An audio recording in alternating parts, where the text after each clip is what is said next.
What's going on, beautiful people? I've got a good one. I have got a good one. So not everyone can afford 8-foot tanks and even 4-foot tanks. And sometimes it's not even a case of the money, it's a case of space. So I've got a really good option for you. This is a fish, well, this is a can of 7-Up that's empty. Sorry, let's get professional. This is a whole kit. It is the Superfish Scaper range, but this is the little tiny like cube one. It's Scaper Cube 15. Now you guys know I'm not shy to the Scaper range. I think it's the best value for money and the best kit you can buy. I've got one here. I've got 3 all the way along here. All of the fish wall is Scaper tanks. I've got one here, I've got one here, and the ones in the middle there, except for the middle one, they are as well. The point is, I have massive faith in the product. I've been using it before I was even sponsored by Superfish, and they're just brilliant. Which leads me to today's video then, the little tiny ditty 15 litre meter, 15 litre, 25 by 25 by 25 centimetre. Let's open it up and see what we get.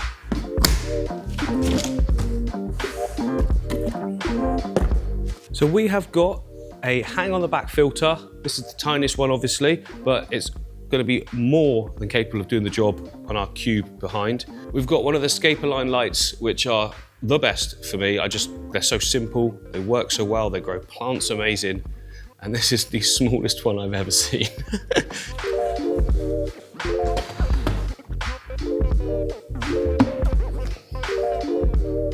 Okay, this should be very simple to set up. If I can get the box open.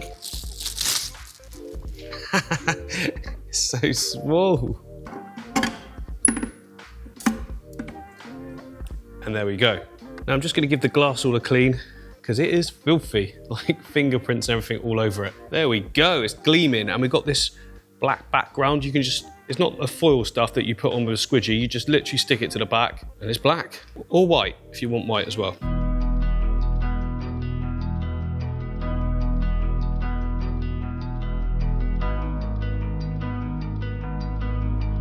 Okay, that's like everything ready to sort of scape. Obviously I'll put the light on in a bit.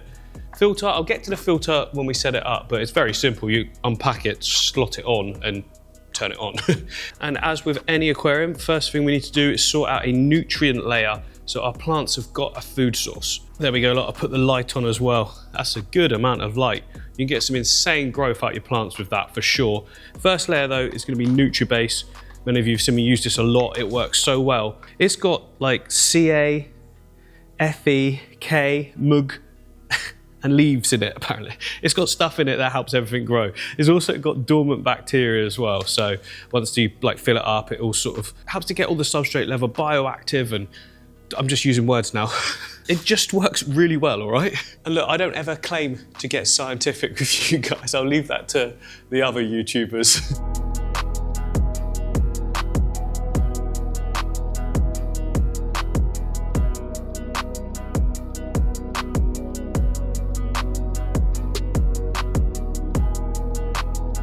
So there's base level nutrients done. I then like to bump it up a little bit more with some aquatic compost. This stuff here, lots of you have seen me use it before. It's just stuff you'd put in pond plants in the pots. It just doesn't leach into the water, but it's still got nutrients.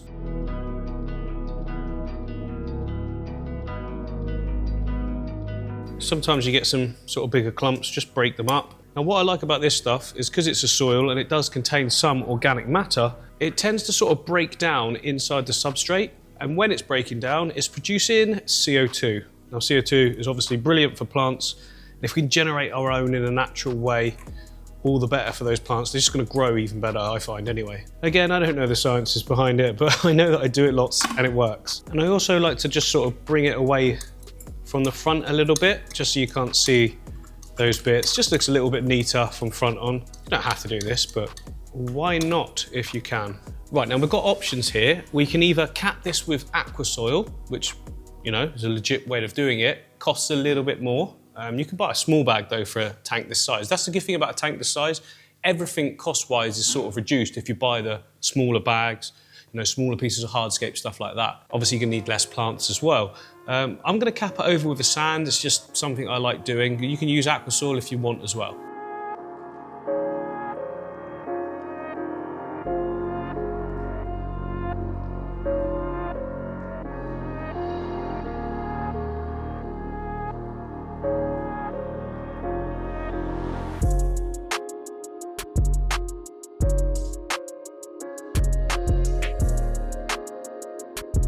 There we go, hopefully you can see what I've done there. I've put enough sand at the front. Oh, I went for black, by the way, because I just thought it looks quite cool, and I think it'll work well. I mean, we've got quite a high-powered light.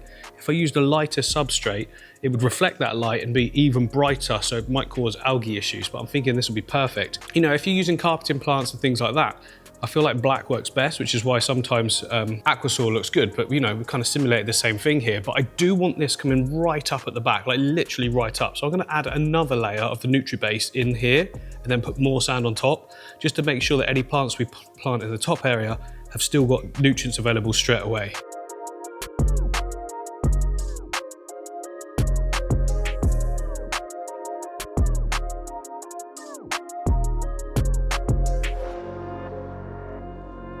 There we go, now we're killing it. Look at that height. It's like we're almost halfway up, which means that as soon as we've got our plants in at the background, they're gonna give us this real big height sort of illusion straight away. Well, it's not an illusion, it will be up high because it is up high. Now we can put some hardscape in. Little tank, you do not want a lot, but you want something for a bit of a focal point. Now I've currently, I don't know why I did that, I've currently got a lot to choose from. I've got a lot of big pieces, but I've also got a lot of little pieces. Up here will be good. Now, given the lack of sort of space in the tank and thinking ahead of maintenance, I don't want anything too spindly. So like, I mean, that there would be a nightmare. Stuff getting caught in it all the time. Oh, I'm dropping stuff. But I do like the idea of a few pieces like this. And this is something that you guys can go to your local fish shop, pick up. I mean, what's that gonna cost? Like a $5? Not a lot at all, really. So we'll stick with a few pieces like this. So here's my selection. I've got these 3 little pieces, because ideally there'd be 1, but they're not. So I'm just gonna glue them all together to create a little structure. We can put it straight in the middle, which for this kind of tank, I think will look perfect. Square, symmetrical, you know, focal point, few rocks around it, and then loads of vibrant plants. Then I can stick it all together, just using some paper towel and some super glue. At least I could do if I didn't have a blocked super glue. Try that again. Oh, this is just not going right today. Okay, there we go, cleared it out. A little bit of glue just on there to start with. Put the tissue paper on top. Get that to stick. Cover it in glue.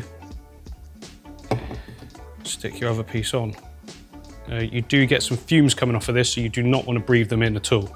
So now we can place the structure in. Now, I might sink it in a little bit because it's limiting the light there as to how far forward it can go. So if I just push it, keep pushing it, there we go. The light's still limited a bit, but it's not gonna hurt, to be honest. I could possibly just cut off that top bit. I think that's what I'll do, actually, just clip it off. There we go, how easy is that? It all now fits. There's light everywhere. And we can move on to the next phase. I mean, just like that, you could leave it as that and then you could plant. But I just think rocks look great. Rocks and wood go together so well. I just like to put a few pebbles, just something simple like that, things you can pick up anywhere. And I've got these nice ones here. Got loads of different colours. Got dark colours. They've got some really nice like pinky bits to them as well. I think that'll go really nice. Yeah, quite a nice sort of variety there. We've got different sort of sizes and that as well. Just pile them in.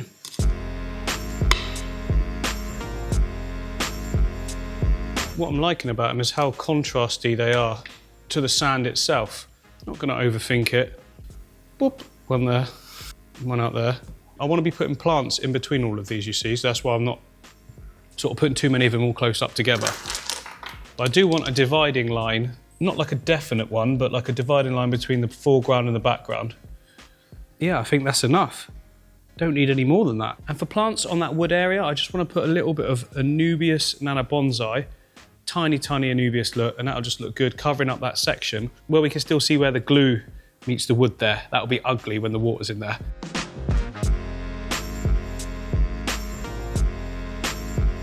Yeah, that works well. It's casted a little bit of a shade, but not too much. I think we're absolutely all right. Let's get some foreground plants in. I've got some Monte Carlo. Yeah, it's in this tank here. Look, it's just been growing on the surface. I'll make sure there's no duckweed attached to it. But yeah, plant that in the foreground. It'll just continue to grow really nice.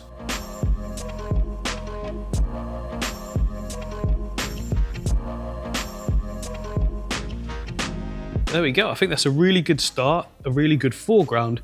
Now the Monte Carlo isn't as green as it could be, but that's because it's not been getting that much light in that tank with the lid on, just floating on the surface, not much nutrients, but it all come back way more vibrant. I'm going to fill it up now because I like to put background plants, stem plants in when the water's in and the filter's going. Just so you can see how they're sitting, if they're getting battered by the filter, if they're not high enough, that sort of thing. So yeah, let's get it filled up. Okay, now we can get the filter out and get it hung on because she is filled up, quite milky. I didn't wash any of the sand or anything that I put in there, so that's to be expected. But the filter's actually got like fine filter floss in the cartridge, which is washable, by the way. So yeah, you can take them out, take them apart and clean them all as needed. And that should clear up any of the murkiness in the water.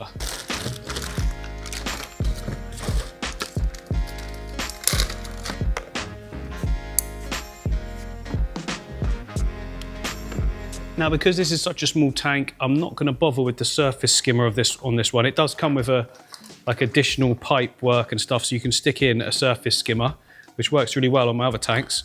The shell dwellers, for example, their tank, surface skimmer's over here, and as you can see, there's no scum on the surface at all, so it works well. I just don't think I'm going to need it with the surface agitation generated over this side. And as you can see, I've put it so that the pipe is directly in the middle. I think it's best hidden like that. Plus, we can then put plants in front of it as well, and you shouldn't see it at all by the time they're all grown in. And to start the tank, all you have to do is prime it by filling it up with water in the back section.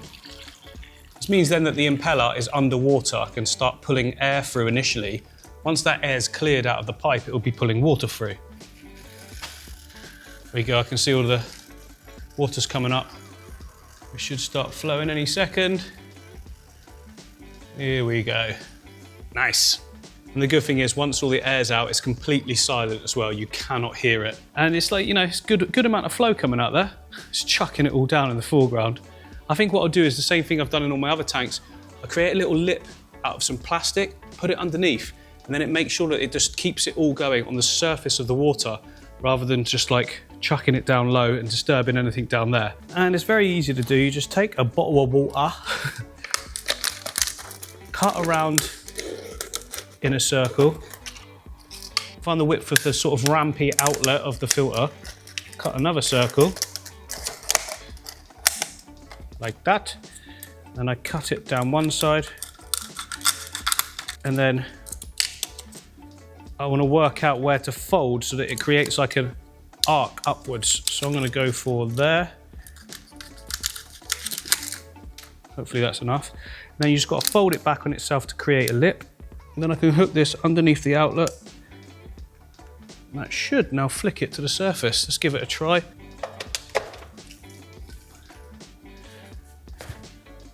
Yay! Perfect. Now we've got the flow on full. So I can turn it down a little bit actually, it doesn't need to be that fast. You can adjust it with this little knob here. There we go, just a nice little steady trickle in. That should clear the water very quickly. Pop the lid on, we're done for now. So it's been a few days and I had to film another video, so I wheeled this out the way, unplugged the filter and that, and as I've been looking at it more and more, oh, there's a little bit of fungusy stuff growing on the wood, but that always happens when you put new wood in.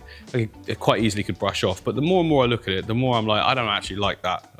I don't like it. I mean, and if you ever feel like that when you're doing an escape, don't just carry on, like change it up. At this point, it's very easy for you to just take that out and put something else in. I just feel like a little bit of rock work in this versus a few sticks of wood will work really well. So I think I'm just gonna go for like an iwagumi style, but with tall, vibrant stem plants. Yeah, I'm just gonna go for it. If you feel like a certain way, then you should just do it. And now I've disturbed everything, but that's fine. Take that out. Easy to do, you see. I want to keep the Anubias though. Now I'm happy with the rocks, I'm happy with the foreground plants. It's just, I just didn't like how it just was so central and yeah, I just wasn't a fan. Nothing wrong with that, deciding that you didn't like something and then trying something else. So what rocks should I put in? Well, to be honest, first of all, I'm just gonna drain this water out to make this all a lot easier. There we go, water out. Now it's to decide on some rock work, and I really fancy some dragonstone. I think it'll work well. I've not got like a little iwagumi with dragonstone and plants, and I've got quite a lot down here to choose from of good sizes as well. Like, that's gonna work really well. That's gonna work well, the little bits as well. 5 pieces normally does quite good, 5 or 3. 4 can look a little bit odd, so stick to odd numbers for sure. There's 6, and there's 7, but I won't need 7, but I've got a selection then. Now, Dragonstone has basically got like pockets of clay in it, so give it a good rinse if you can first. Don't blast it too hard though, because you will literally just keep breaking it up, because it's all kind of clay, but some bits are more soft than others. There we go, rocks are washed. When you're washing them, again, don't be aggressive. I just let the water fall on it, and any pockets of clay just come out in the water, it goes all murky. I just keep rinsing it until the water runs clear. Like if I start breaking and thrashing at it, it will just break little bits off, and eventually you'll have nothing left. So yeah, as you can see, there's a big selection there for a small box, but you know, it's better to have more than not enough, right? I'm gonna start off with my main rock, the biggest piece. Yeah, biggest piece going in. I think it'll be quite nice to have it sort of off center, like that. Maybe another one in front of it, but still with a gap, so then I can plant in between those sections. So both of those are leaning over to the left-hand side, so we want more on the right-hand side as well. Something like that would work as a 3 piece. Yeah, we could go 3 pieces. Let's put that in the sea. Sometimes less is more when it comes to hardscape, not plants though. I mean, it's very simple, but to be honest, when I'm looking at that right now, I feel like that back piece should be more central. So yeah, if I just come across a little bit, like that, bring that one over as well. A little bit more height putting it at the back. I think that works well, but I think the whole lot of it is too far back. Just there's not really much room behind it. So I'm gonna bring it all forwards a little bit more, maybe give it a bit more height with some more sand in that middle one.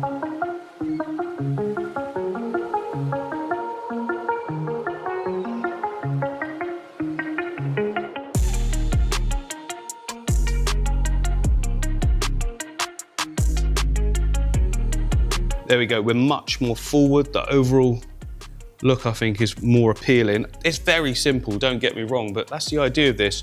It's the home for the shrimp at the end of the day, and I know the shrimp love going all over the rock work there because I've had it in a tank before, and to be honest, I got really good breeding as well.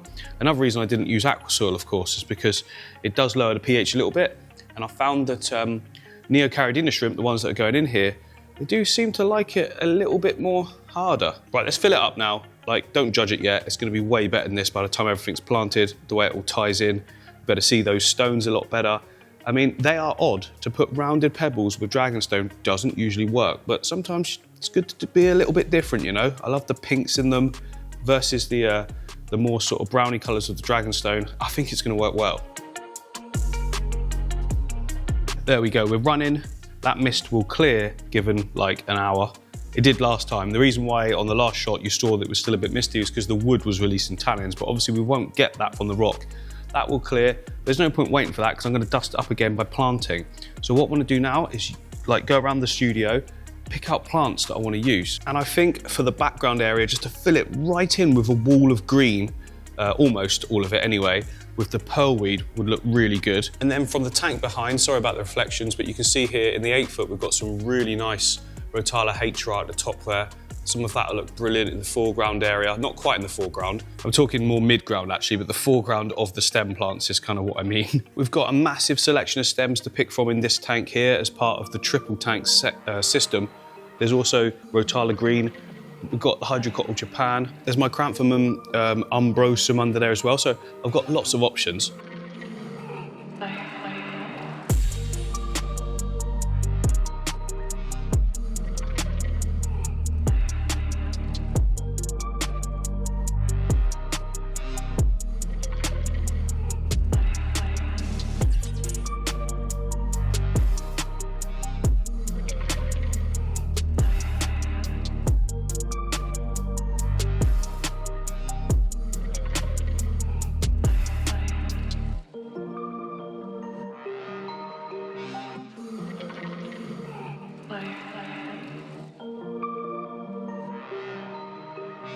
Right, the tank was getting a bit too misty, so I gave it a little while. Now it's all completely clear.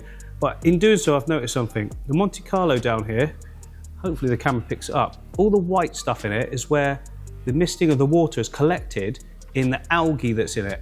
I couldn't really see it before, but it's algae infested. Now the good news is, I've got a load more Monte Carlo that's just arrived in a plant order, so I'm gonna use that because I could treat it and everything like that, but why? I mean, I'd rather just get it out and start afresh. Now I've got 4 pots here. I don't think I'll need all 4, probably need a couple, but if you're on a budget, start with 1, break it all up into small pieces, place it around, and it will grow in over time. But obviously I'm creating something that's like good by the end of the video, so I'm trying to make it look like it's been growing for a while. And that applies to all of the stems that you're seeing in here, to be honest, because yeah, I've got tons to be able to trim from, but if you can only afford like a pot of each, that's fine as well. And they will grow in time, which is half the fun, to be honest, watching it progress.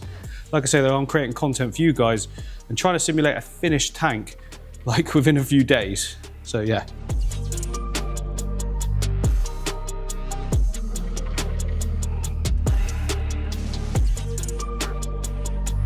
So these are easy grow plants. They are from Aquaflow, where I get all of my plants from. My Chrysanthemum Monte Carlo, I always struggle with that top word, come in the little pots like this. All the root systems are already on the bottom, and they're very easy to prepare. And to be honest, you get more bang for your buck with these than if you bought them like as a potted plant, because they're so dense. Like look at that, you can just break off sections of it, and you've got so much plant coverage straight away. And if you keep those areas pinched together when you plant, that'll go nicely into the soil, or the sand in this case.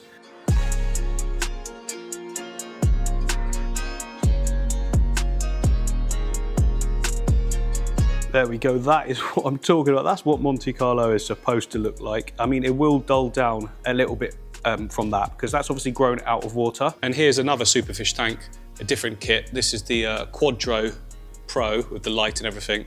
This one here, this is Monte Carlo that's planted. Again, I only did a couple of little spots of this dotted about for some detail, and it's like covered the whole bottom. So you can see underwater growth is a lot tinier leaved and more compact, which is how that other, the stuff we just planted will go over time.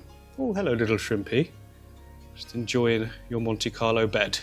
Right, so that's that sorted. Now let's continue on filling it up with other different stems and adding a little bit more detail in places, and it should clear like it did before then.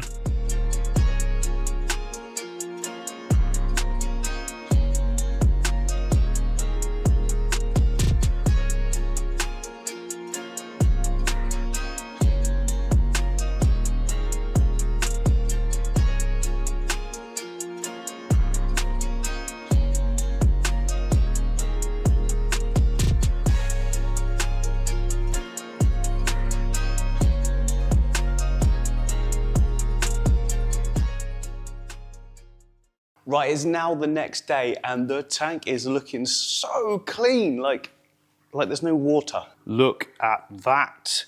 The plants, I left the light on overnight as well, so all the plants sort of went upright, how they're supposed to be, because as you trim them out of other tanks, they're sort of growing at all different angles, but now everything's upright, looking good.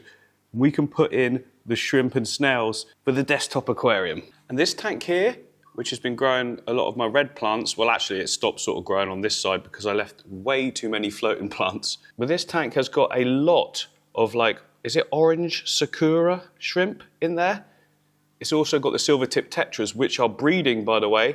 There's babies in there. Every now and again I see another new one pop up that's way smaller than the rest.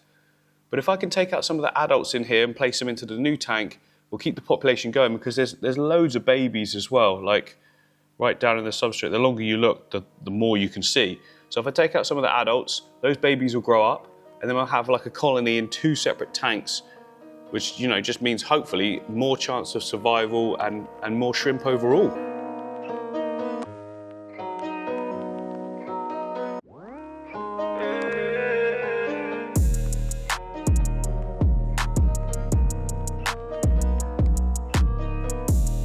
There we go. Got a good little group going on there. Got some definite males, there's some saddled females and large females that should get buried shortly. And then for the snails, I'll come down here. There's way more than you're seeing, but this is the Endler baby tank. And there's absolutely tons of ram's horn snails and bladder snails dotted about. If I feed it, there's like hundreds and hundreds that come to the foreground, so I'll just take out some that I can see. There's way more in here that you can see at the moment. I use this one to breed them. We deliberately overfeed this tank to make sure that I've got a constant supply of snails for new setups. So yeah, exactly what we wanted it for. Oh, got a good amount of babies there. Look, there's a few months old versus brand new ones, so the colony's growing.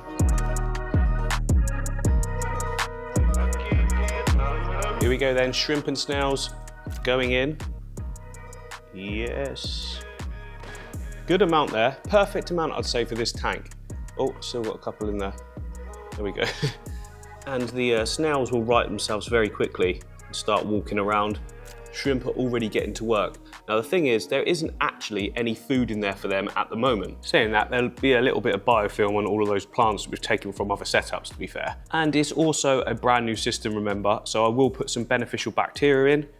Also, I'll be monitoring the water every day for parameters, just to make sure there's no spikes in like nitrite or ammonia or anything like that, which, I mean, with this amount of livestock, it's very unlikely, but it's always good to monitor. Now, Neocaridina are very, very hardy, and you can pretty much put them in any water and they'll do well. But that's not to say that you shouldn't monitor things and make sure you're not getting any of those spikes. Ammonia and nitrite, those are the main ones to look out for. With this amount of plants, we're not really going to get any high nitrates, especially as there's such a low stocking level as well. But they do need a food source for the first few days. After a few days, there'll be lots of sort of biofilm and things like that being generated naturally. But to start with, let's put some food in for them. So I've got an algae wafer here, and what I'm going to do is just keep breaking it up until I get little teeny tiny pieces. In fact, I'm going to break them even smaller.